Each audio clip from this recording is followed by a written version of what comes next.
क्या होगा अगर मैं आपसे कहूं कि जिस सफलता को पाने के लिए आप बरसों से भाग रहे हैं, जिस शांति को पाने के लिए आप दुनिया बदलना चाहते हैं और जिस खुशी की तलाश में आप दूसरों से उम्मीद लगाए बैठे हैं, उसका सबसे बड़ा स्रोत आपके बाहर नहीं बल्कि आपके मन के अंदर छिपा है।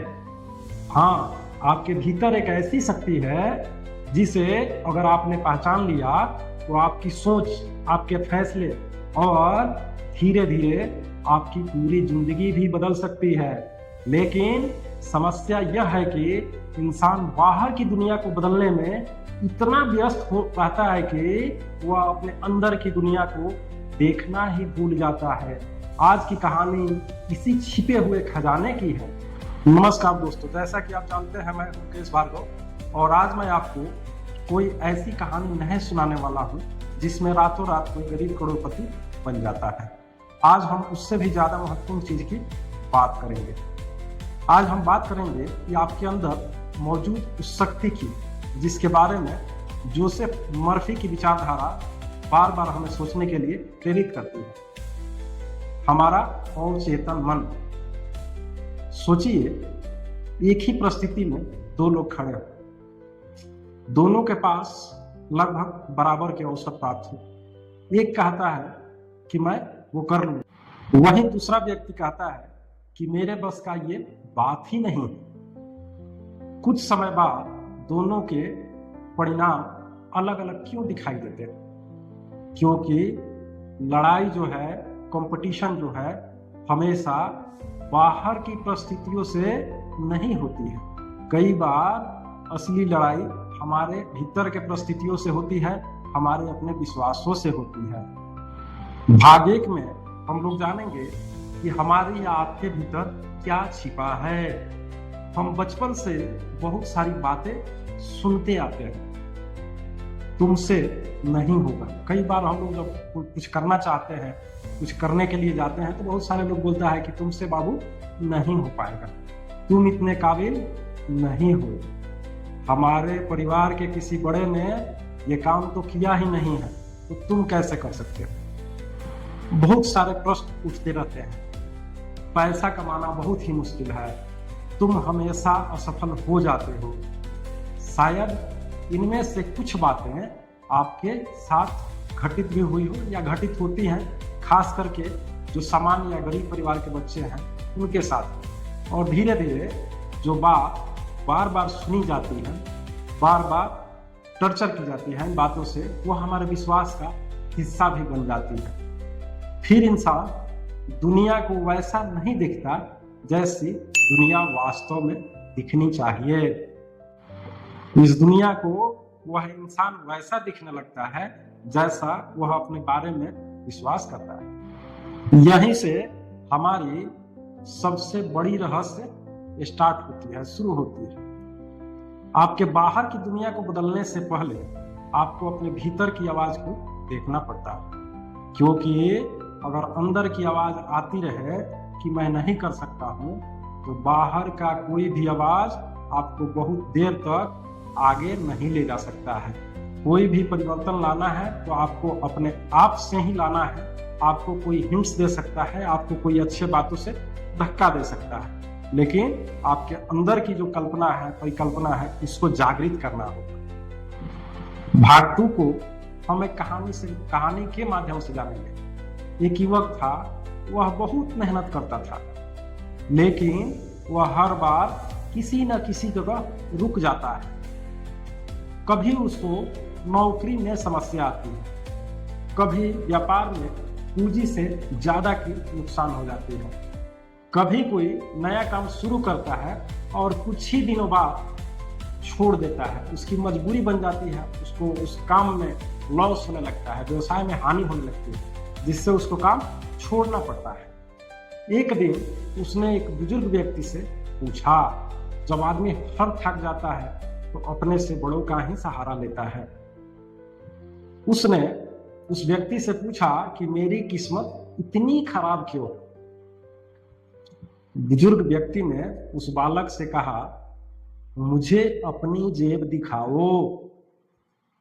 युवक ने बड़ी उत्सुकता के साथ उस बुजुर्ग को अपनी जेब दिखाई। बुजुर्ग ने देखा और पूछा कि इसमें क्या है। युवक देखकर बोला कि कुछ पैसे और एक पुरानी चाबी। बुजुर्ग मुस्कुराए और बोले, जिस दरवाजे को तुम बाहर खोज रहे हो उसकी चाबी शायद तुम्हारे पास, तुम्हारे जेब में। युवक समझ नहीं पाया। बुजुर्ग ने कहा कि तुम हर बार परिस्थितियों को ही दोष देते हो, लेकिन कभी अपने विश्वासों को नहीं देखते हो। तुम हर सुबह खुद से कहते हो कि काम बहुत ही मुश्किल है, जो मैं करने वाला हूँ वो मेरे जैसा व्यक्ति नहीं कर पाएगा, नहीं कर सकता है।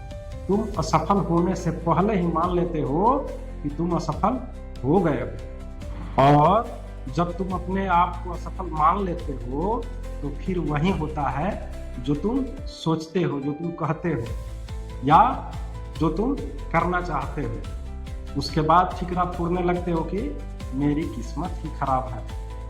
युवक इन बातों को सुन करके चुप हो गया। बुजुर्ग ने कहा, बेटा, दुनिया तुम्हारे विचारों के अनुसार नहीं चलती, लेकिन तुम्हारे विचार यह जरूर तय करते हैं कि तुम दुनिया के सामने कैसे खड़े होगे, दुनिया के सामने अपने आप को कैसे प्रस्तुत करोगे। यही बात समझना बहुत ही जरूरी है। इसी कड़ी के तीसरे भाग में हम लोग जानेंगे कि अवचेतन मन की शक्ति क्या होती है। अवचेतन मन क्या होता है? हमारे मन का एक हिस्सा ऐसा भी है जो हर समय हमारे साथ काम करता रहता है। हम उसे पूरी तरह महसूस नहीं करते हैं, लेकिन हमारे अनुभव, आदतें, डर और विश्वास उस पर प्रभाव डालते रहते हैं। मान लीजिए आप अगर खुद से कहते हैं कि मैं बहुत ही कमजोर हूं, मैं कभी सफल नहीं हो पाता, मेरे पास अवसर ही नहीं, तो आपका दिमाग उसी सोच के अनुसार चीजों को भी देखने लगेगा। आपके सामने अवसर आएंगे, लेकिन डर आपको रोक देगा। कोई व्यक्ति भी आपका मदद करना चाहेगा, लेकिन लगेगा कि वो आपका तो मजाक भी कर सकता है, मजाक भी उड़ा जाएगा। ऐसा होने पर आप कोई नया काम शुरू करेंगे और पहली परेशानी आते ही आपको लगेगा, देखा, मैंने जो कहा था मुझसे नहीं होगा, वही हो रहा है। और यही परिस्थिति सामने आता है। यही इंसान हारने की शुरुआत करने लगता है। हार हमेशा असफलता के दिन नहीं होती है। कई बार हार उस दिन से शुरू हो जाती है जिस दिन इंसान अपने मन में वह मान लेता है कि वह जीत नहीं सकता है, उससे वो काम नहीं हो सकता है। उसके फितरत में, उसके जहन में ये चीज आ जाता है कि वो हारने के लिए ही बना है। उसका हार उस समय सुनिश्चित हो जाता है। चौथे भाग में ये टॉपिक उभर कर आता है कि क्या सिर्फ सोचने से सब कुछ बदल सकता है? तो मैं बताते चलूं कि यहाँ एक बात बहुत ही स्पष्ट रूप से समझना जरूरी है कि सिर्फ आंखें बंद करके यह कहा जाए कि मैं करोड़पति हूं और फिर मेहनत कोई ना करे, कोई रास्ता ऐसा ना अपनाए जिससे कि वो अर्थ अर्जित कर पाए, तो क्या वो सफल हो पाएगा? क्या यह सफलता का रास्ता है? नहीं ना। इसलिए विचार कोई जादू की छड़ी नहीं है, लेकिन विचार यानी कि बिफोर वर्क प्लानिंग आपकी दिशा, निर्णय, व्यवहार और निरंतरता को प्रभावित जरूर करता है। अगर आपकी सोच बदलती है तो आपके फैसले भी बदल जाते हैं। फैसले बदलते हैं तो आपकी आदतें भी बदलने लगती हैं। आपकी आदत बदलती है तो आपका परिणाम भी कुछ न कुछ दिनों में बदल ही सकते हैं। इसलिए असली जो बदलाव है वो हमारे बाहर के वातावरण से नहीं, हमारे परिवेश से नहीं, बल्कि हमारे अंतर्मन से, हमारे आत्मा से ही स्टार्ट होता है। 5वें भाग में हम लोग जानेंगे कि अपने भीतर या अपने अंदर के खजाने को कैसे खोजें, कैसे ढूंढें। तो इसको जानने के लिए आज से ही एक छोटा सा प्रयोग कीजिए। सुबह उठते ही मोबाइल को मत उठाइए। कुछ मिनट शांत बैठिए और खुद से मात्र 3 सवाल पूछिए। पहला सवाल, मैं अपने बारे में अपने आप को क्या मानता हूं? दूसरा सवाल, मुझे सबसे ज्यादा किस चीज का डर है? और तीसरा सवाल, अगर असफल होने का डर न होता तो मैं क्या करने की कोशिश करता?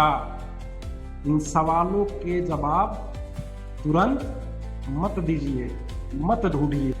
इन सवालों के जवाब देने से पहले अपने भीतर झांकिए, क्योंकि हो सकता है आपकी सबसे बड़ी समस्या पैसा न हो सकता है आपकी समस्या आपका डर हो सकता है आपकी समस्या अवसरों की कमी न हो सकता है आपकी समस्या यह विश्वास कर चुका हो कि उन अवसरों के योग्य हम नहीं हैं।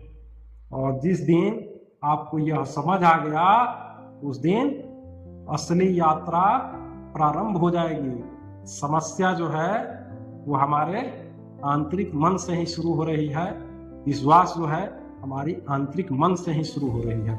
इसलिए ये जो सवालों का जवाब है, हमारे आंतरिक मन से ही उसका जवाब दिया जा सकता है, अपने कर्मों से ही उसका जवाब दिया जा सकता है। मान लीजिए एक बीज है, उसको आप देख रहे हैं, उसके अंदर क्या पूरा पेड़ दिखाई देता है? नहीं ना।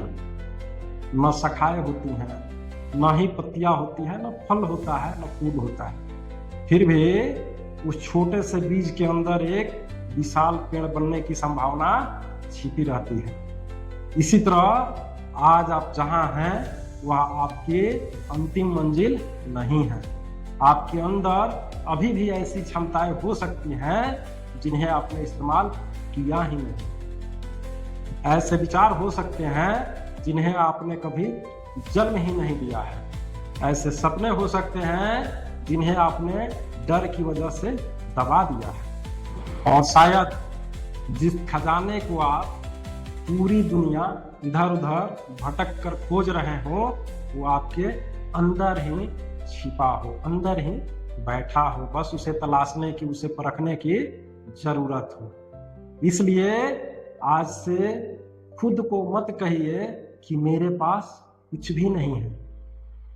इसके बजाय खुद से पूछिए कि मेरे पास जो है मैं उसका कितना इस्तेमाल कर रहा हूं या किया हूं या करने वाला हूं। खुद को यह मत कहिए कि मुझसे यह नहीं होगा, मैं यह नहीं कर सकता हूं। अपने आप से, अपने अंतर मन से पूछिए कि मैं सीख कर कितना बेहतर कर सकता हूं। और जब जिंदगी आपको बार बार पीछे ढकेले तो याद रखिएगा, आपकी वर्तमान परिस्थिति आपकी पूरी कहानी नहीं है। आपके अंदर सोचने की क्षमता है, सीखने की क्षमता है, बदलने की क्षमता है और फिर से शुरुआत करने की भी क्षमता है। यही आपका असली खजाना है। उसे बाहर मत खोजिए। कुछ देर अपने मन के अंदर उतरिए, क्योंकि हो सकता है जिस दरवाजे को आप परसों से बाहर ढूंढ रहे हो वो आपके मन के अंदर कहीं छिपा हो। तो मैं आशा कर सकता हूँ कि अगर ये कहानी आप पूरा दिखे होंगे तो जोसेफ मर्फी साहब का भी इसमें कुछ पर्सनल ओपिनियन मौजूद है, मेरा कुछ पर्सनल ओपिनियन मौजूद है। इस कहानी से आपको प्रेरणा जरूर मिला होगा। अपने अंदर से शुरुआत कीजिए, बाहर की दुनिया तो बाद में है, सीखने की ललक है। तो मेरे चैनल को सब्सक्राइब कर लीजिए और वीडियो थोड़ा सा भी अच्छा लगा हो तो लाइक जरूर कीजिए। आज के लिए इतना ही। जय हिंद।